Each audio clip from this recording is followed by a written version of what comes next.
आज हम आप सबका दर्शन करने आए हैं, आप सब लोगों का आशीर्वाद लेने आए हैं। आप सब लोगों का मार्गदर्शन आशीर्वाद हम लोगों को मिलता रहे। हम लोगों को छत्तीसगढ़ को एक विकसित छत्तीसगढ़ के रूप में खड़ा करना है। यहाँ तक आने के लिए रोड की आवश्यकता थी 2.5 किलोमीटर, तो रोड को बनाएंगे। यहाँ पर जो पूरा परिसर है इसके लिए सौंदर्यीकरण के लिए अभी 50 लाख रुपया की घोषणा किए हैं और इस क्षेत्र में 7 करोड़ रुपया विष्णुदेव साय जी साय करते हुए देते हैं। और आप प्रोजेक्ट बनाने के लिए बोल दीजिए कलेक्टर साहब को, और यहाँ का विकास होगा। इस शंकर भगवान का इतना आशीर्वाद है कि यहाँ जितने बैठे हैं सब तो चुनाव जीतेंगे, आप भी दोबारा मुख्यमंत्री बन के यहाँ फिर आएंगे। हमारे अखिल भारतीय कुर्मी क्षत्रिय समाज के राष्ट्रीय उपाध्यक्ष हैं आपके स्वागत के लिए श्री अंबिका चंद्रवंशी जी। पानी जलाशय मध्यम परियोजना ये है, इसमें करीब 9100 हेक्टेयर में अभी सिंचाई हो रहा है, लेकिन अगर इसमें नहर विस्तारी का कार्य किया जाए तो करीब और 1100 हेक्टेयर में सिंचाई बढ़ जाए। और सभी जनता जनार्दन के समाज गंगा के आशीर्वाद लेबर हमर पूरा प्रदेश के हमर मुखिया हमर नेता जिन्हा अनवरत लगातार काम करके ऐसे योजना ला भी प्रदेश में लागू करें। आज हमारी युवा पीढ़ी नशा पान की ओर थोड़ा बढ़ रही है, तो उसके लिए भी सरकार तो चिंता करती ही है, लेकिन समाज को भी इस पर विशेष चिंता करने की आवश्यकता है कि हमारा बच्चा कहाँ जा रहा है, किसके साथ बैठ। और सभी जनता जनार्दन के समाज गंगा के आशीर्वाद लेबर हमर पूरा प्रदेश के हमर मुखिया हमर नेता जिन्हा अनवरत लगातार काम करके ऐसे योजना ला भी प्रदेश में लागू करें हैं, जिन पूरा भारत में अनूठा और पहला रही। 70 लाख माता बहनी मन के खाता में हर महीना 1000 रुपया भेजना। अभी आज कहू आप तो 27,000 रुपया सब्बे माता बहनी मन के खाता में भेजैया। हम सब ला संग लेकर के चलैया।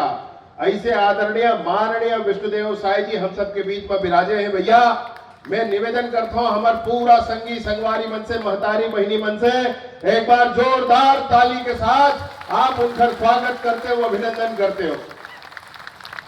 ये पवित्र भूमि में पधारे हैं और हमन कवर्धा कोतिले जिला कबीर धाम कोतिले हमर जलेश्वर महादेव के भूमि में उनका स्वागत करत हन, अभिनंदन करत। के बात हो, जहां भी अपन पदस्थ हो पूरी ऊर्जा के साथ और पूरे मुखरता के साथ अपन पद लाभ सुशोभित करत हो, खर बर भी आपके अभिनंदन करत हो। और साथ में बहुत अच्छा अवसर भी मिले हैं कि विगत चुनाव में आदरणीय हमारे मुख्यमंत्री जी मंच में उपस्थित है और मैं अपन भी बात करूं तो आप सबके पूरा आशीर्वाद आपके साथ और सहयोग लगातार हम सब मतलब मिले, और वही के कारण आज प्रदेश में जितना भी योजना चलत है लगातार एक वर्ग एक समाज लोग फायदा मिलत है। जहां तक कि हम सामाजिक स्तर के बात करें, लगातार साल में कई बार अलग अलग जगह पे हमारे बैठक हमारे कार्यक्रम होते, चाहे हम छात्रावास बनाए के बात करन, बेटी मन आगे पढ़ाए के बात करन, हर चीज में हमारे सामाजिक चाहे माता बहनी मन के बात करन, ओ मन भी चाहे राजनीतिक क्षेत्र हो चाहे अन्य क्षेत्र हो, हर क्षेत्र में आगे है। लेकिन मैं एक चीज वो महसूस करे हूँ कि जहाँ सामाजिक एकता और संगठन के बात आते तो निश्चित तौर पर हम सब संगठित होकर के एकजुट में हमारा आवाज आते, और वही संगठन हर समाज पर बहुत महत्वपूर्ण है। और वो संगठन जो समाज के पदाधिकारी है अगर सही दिशा में आप पहले लेके जाते तो सोना में सुहागा वाले बात है। और जैन प्रवेश स्थल पे आज हम खड़े हैं हमारे डोंगरिया महादेव। मैं अभी आदरणीय मुख्यमंत्री जी वही बताते रहे हूँ कि जैन समय सावन के महीना चलत रही से अभी भोलेनाथ की पूजा करके हम सब आते हैं डोंगरिया महादेव के। अभी तो जल कम से कम नीचे है, जैन समय सावन के महीना आते ये जल पूरा आखिरी जैन सीढ़ी है वहां तक के छलकते। ऐसे हमारे महादेव के प्रताप है। तो मैं निवेदन करूं हमारे आदरणीय मुख्यमंत्री जी से कि इतना पावन अवसर पे कुर्मी महासभा के आज सब सम्मेलन है, इतना पावन अवसर पे हमारे आदरणीय हमारे मुखिया के यहाँ पे आगमन हो है, तो निश्चित तौर पे एक सौगात में निवेदन करूं कि जरूर हम सब ला हमर डोंगरिया महादेव पर यहाँ से दे करके जाए, इस समय आपसे मैं अनुरोध और निवेदन करत हूँ। हमारे तखतपुर के लाडले विधायक सम्मानित धर्मजीत सिंह जी को सादर आमंत्रित करता हूं मंच में। एक बार जोरदार ताली बजा के स्वागत करेंगे सम्मानित धर्मजीत सिंह का। हमारे प्रदेश के यशस्वी मुख्यमंत्री, हमारे गौरव, इस प्रदेश को शांति, विकास और प्रगति के रास्ते पर ले जाने वाले श्री विष्णुदेव साय जी, समझ रहा हूं मुंगेली में कार्यक्रम है, ज्यादा लंबा नहीं बोलते हुए यही बोलना चाहता हूं कि मुख्यमंत्री जी, मेरा जन्म स्थान गांव पंडरिया है, तो यहां से 8 किलोमीटर दूर है। मेरा यह सौभाग्य है कि इस धरती में 10 साल विधायक के रूप में मुझे काम करने का भी अवसर मिला है। मैं इस प्रांगण में बचपन से आ रहा हूं। जलेश्वर महादेव हमारी प्रेरणा और हमारी आस्था के केंद्र बिंदु हैं। जब मैं विधायक था तो एक छोटा सा पुल बनवाया था इस फोक नदी में। अभी जब आप आए हैं तो बड़े पुल में आए हैं। डॉक्टर रमन सिंह साहब ने सड़क भी बनवा दिया। तो आपका पूरे दिल की गहराई से स्वागत है। माननीय विधायक जी दिन रात प्रयास कर रही हैं। माननीय उप मुख्यमंत्री जी पूरे कवर्धा के लिए हम लोगों की चिंता करते हैं, और आप तो इतने दमदार और सक्षम और सहृदय मुख्यमंत्री हैं। मुश्किल से 5-7 करोड़ रुपया लगेगा, यहाँ का पूरा कायाकल्प हो जाएगा, और 7 करोड़ रुपया विष्णुदेव साय जी साय करते हुए दे देंगे। और आप प्रोजेक्ट बनाने के लिए बोल दीजिए कलेक्टर साहब को, और यहां का विकास होगा। इस शंकर भगवान का इतना आशीर्वाद है कि यहां जितने बैठे हैं सब तो चुनाव जीतेंगे, आप भी दोबारा मुख्यमंत्री बन के यहां फिर आएंगे। इसलिए बिना भूमिका के इस फोक नदी के शंकर जी को प्रणाम करता हूं, और आपसे हाथ जोड़ के विष्णुदेव साय जी, शंकर जी के ही आप भी भाई हैं, शंकर जी, विष्णु जी यही तो हैं, तो आप थोड़ा सा कृपा करिए। और ये 5-7 करोड़ विष्णुदेव साय जी के लिए कुछ नहीं है। और मैं आपको एक उदाहरण दे देता हूं। मैं तखतपुर में विष्णुदेव साय जी को लेके आया, बोला अस्पताल चाहिए, 50 बिस्तर अस्पताल दिए, 10 करोड़ रुपया बिल्डिंग को दे दिए। तो शंकर जी के लिए 5 करोड़ तो आप दे ही देना कृपा करके। इतने ही हाथ जोड़ते हुए मैं अपनी बात समाप्त करता हूं। और कुर्मी समाज हमारे छत्तीसगढ़ का बहुत प्रमुख समाज है।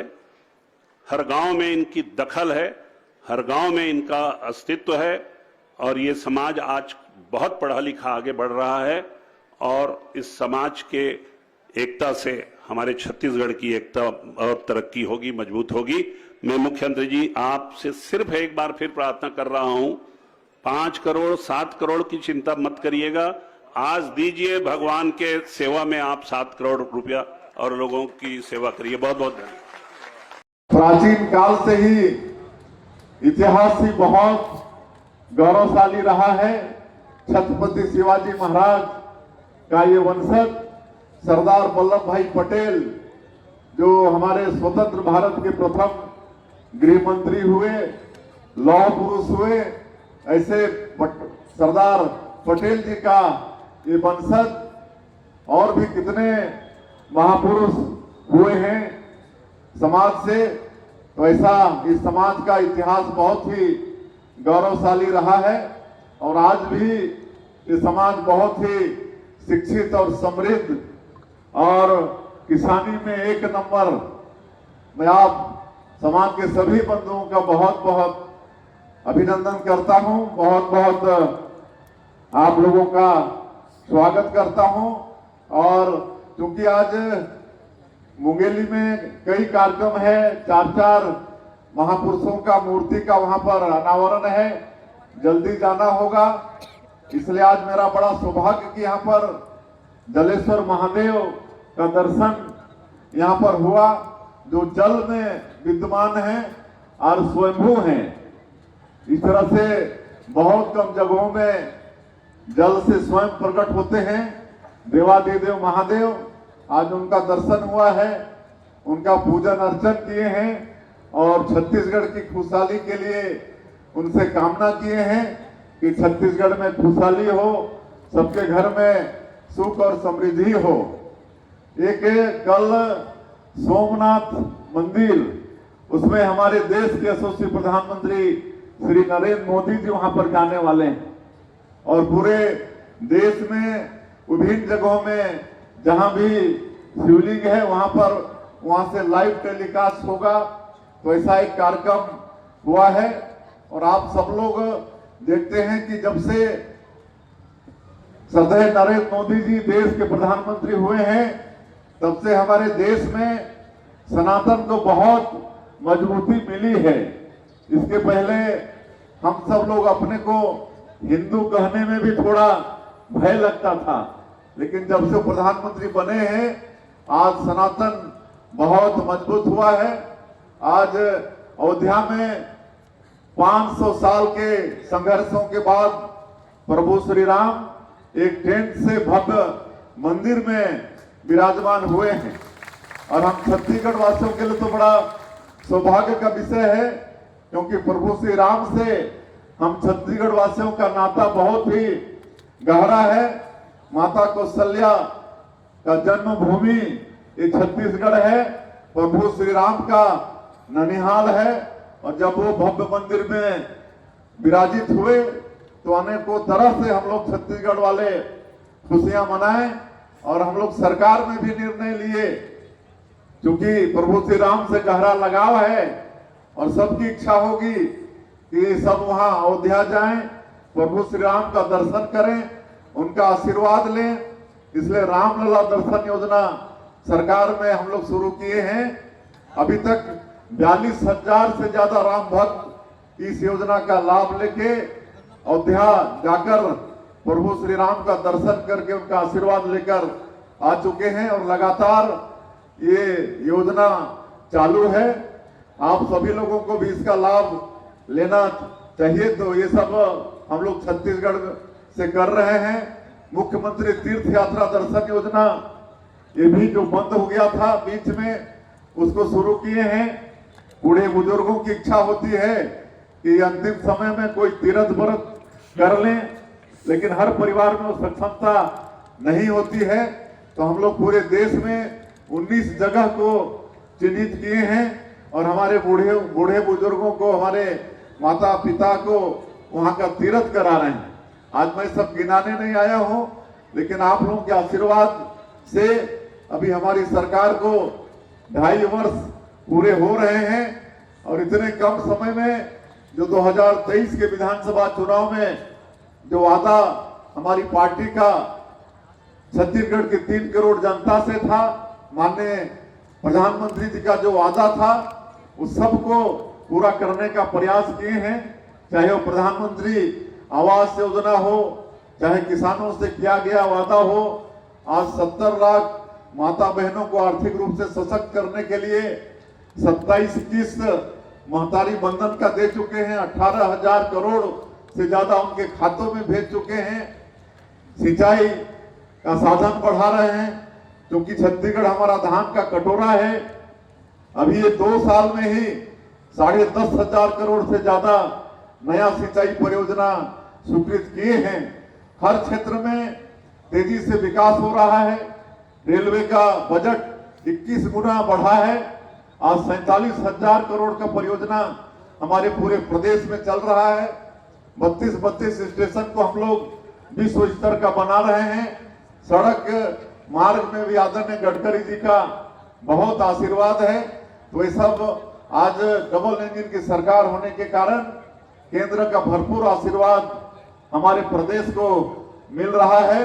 तो आज वो सब हम गिनाने नहीं आए हैं। आज हम आप सबका दर्शन करने आए हैं, आप सब लोगों का आशीर्वाद लेने आए हैं। आप सब लोगों का मार्गदर्शन आशीर्वाद हम लोगों को मिलता रहे। हम लोगों को छत्तीसगढ़ को एक विकसित छत्तीसगढ़ के रूप में खड़ा करना है और बहुत संपन्न हमारे प्रदेश को प्रभु ने बनाना है। यहाँ खनिज संपदा भरपूर है, वन संपदा भरपूर है, धान का कटोरा कहलाता है, उर्वरा शक्ति से भरपूर यहाँ की मिट्टी है। यहाँ के किसान आप सब लोग बहुत अच्छे हैं। यहाँ के लोगों के लिए पूरे देश में कहा जाता है छत्तीसगढ़िया सबले बढ़िया। तो हम लोगों को जिस तरह से माननीय प्रधानमंत्री जी 2047 तक देश को विकसित भारत के रूप में खड़ा करना चाहते हैं, उसी तरह से हमारे छत्तीसगढ़ को भी 2047 तक विकसित छत्तीसगढ़ के रूप में खड़ा करना है। और इसके लिए हम लोग विजन डॉक्यूमेंट बनाए हैं और उस अनुसार सरकार काम कर रही है। तो आपके समाज का भी, क्योंकि आपका समाज भी बहुत शिक्षित, प्रबुद्ध, समृद्ध है, आप लोगों का योगदान इसमें होगा, ऐसा पूरा उम्मीद हम लोग करते हैं। और उधर से चिट्ठी आ गया है, नोटिस जल्दी जाना है, इसलिए और ज्यादा नहीं कहते हुए बहुत सारी मांगे यहाँ पर आई हैं। हमारे प्रदेश के अध्यक्ष जी ने भी मांग रखी है, माननीय हमारे गृह मंत्री भी जिला के हैं, तो उन्होंने भी यहाँ पर सिंचाई का साधन, रोड की आवश्यकता, उस पर इंगित किया है। आपके क्षेत्र के विधायक वो भी ये जो जलेश्वर महादेव धाम है, यहाँ पर यहाँ का विकास हो, उसके लिए उन्होंने मांग रखा है। तो सब मांग हम लोग पूरा करेंगे, आज सब मांग को पूरा करेंगे। यहाँ पर मैं आज इस जलेश्वर महादेव परिसर, इसके पूरे विस्तार के लिए ठाकुर साहब बोल रहे थे 6-7 करोड़। आप चिंता मत करें ठाकुर साहब, अभी भोरम देव के लिए हम लोग 148 करोड़ लाए हैं। अभी दूसरा नंबर उधर आपका चंद्रपुर का चल रहा है। निश्चित रूप से ये भी अद्भुत जलेश्वर महादेव यहाँ पर विराजित हैं, यहाँ के विकास के लिए भी काम करेंगे। लेकिन आज हम आए हैं तो 50 लाख रुपए की घोषणा करते हैं। आगे यहाँ का भी हम लोग पूरा कैसे यहाँ का सौंदर्यीकरण हो, सबका एस्टीमेट बनवा के उस पर काम करेंगे। हम लोग जो 5 शक्तिपीठ हैं उनको भी आपस में कॉरिडोर बनाकर उसका भी विकास कर रहे हैं।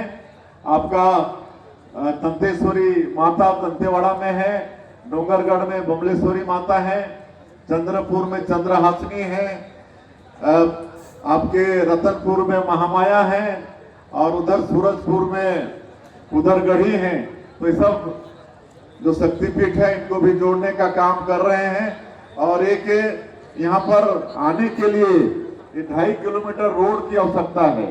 ये जो आपका डोंगरिया खरकटा है, तो इसकी भी हम घोषणा करते हैं, यहाँ पर 2.5 किलोमीटर रोड भी बनवाएंगे। और एक आदरणीय गृह मंत्री जी बोल रहे थे कि वो बांध भी टूट गया है और आजकल वाटर लेवल भी डाउन होते जा रहा है, तो पेयजल वगैरह की भी समस्या आती है। तो एक आपका सिंचाई, हाँ, ये क्षीर पानी जलाशय मध्यम परियोजना ये है। इसमें करीब 9100 हेक्टेयर में अभी सिंचाई हो रहा है। लेकिन अगर इसमें नहर विस्तारी का कार्य किया जाए तो करीब और 1100 हेक्टेयर में सिंचाई बढ़ जाएगा। और इससे सिंचाई नहीं बढ़ेगा बल्कि इस पूरे क्षेत्र का वाटर लेवल भी ठीक होगा। और जो जलेश्वर महादेव है वहां भी जल का भराव और अच्छा होगा। तो इसके लिए वैसे अभी आदरणीय डिप्टी सीएम बता रहे थे कि 50 करोड़ के करीब लागत होगा, तो जो भी लागत होगा उसकी भी हम घोषणा करते हैं। और ये समाज उत्तरोत्तर विकास करे और इसके लिए शिक्षा, इस सब में ध्यान देना बहुत जरूरी है। और सरकार की जो भी योजना है, चाहे वो भारत सरकार की योजना हो, चाहे छत्तीसगढ़ प्रदेश सरकार की योजना हो, वो सब योजनाओं का लाभ समाज के पात्र व्यक्तियों को मिले। और शिक्षा के क्षेत्र में भी सरकार के तरफ से सारी सुविधाएं हैं, वो सबका भी लाभ समाज के हमारा बेटा बेटी लोग ले, इसी से समाज का विकास भी होगा। और आज हमारी युवा पीढ़ी नशा पान की ओर थोड़ा बढ़ रही है, तो उसके लिए भी सरकार तो चिंता करती ही है, लेकिन समाज को भी इस पर विशेष चिंता करने की आवश्यकता है कि हमारा बच्चा कहाँ जा रहा है, किसके साथ बैठ रहा है, किसके साथ उठ रहा है, इस सब भी थोड़ा हम लोग को ख्याल करना मतलब पड़ेगा, तभी हमारा समाज विकास करेगा। और जब समाज विकास होकर शक्तिशाली होगा तभी देश भी उससे शक्तिशाली होता है। ऐसा मत समझिए कि आपका समाज में इस तरह से सम्मेलन होगा और विकसित होगा तो उससे समाज का ही भला होगा, ऐसा नहीं है।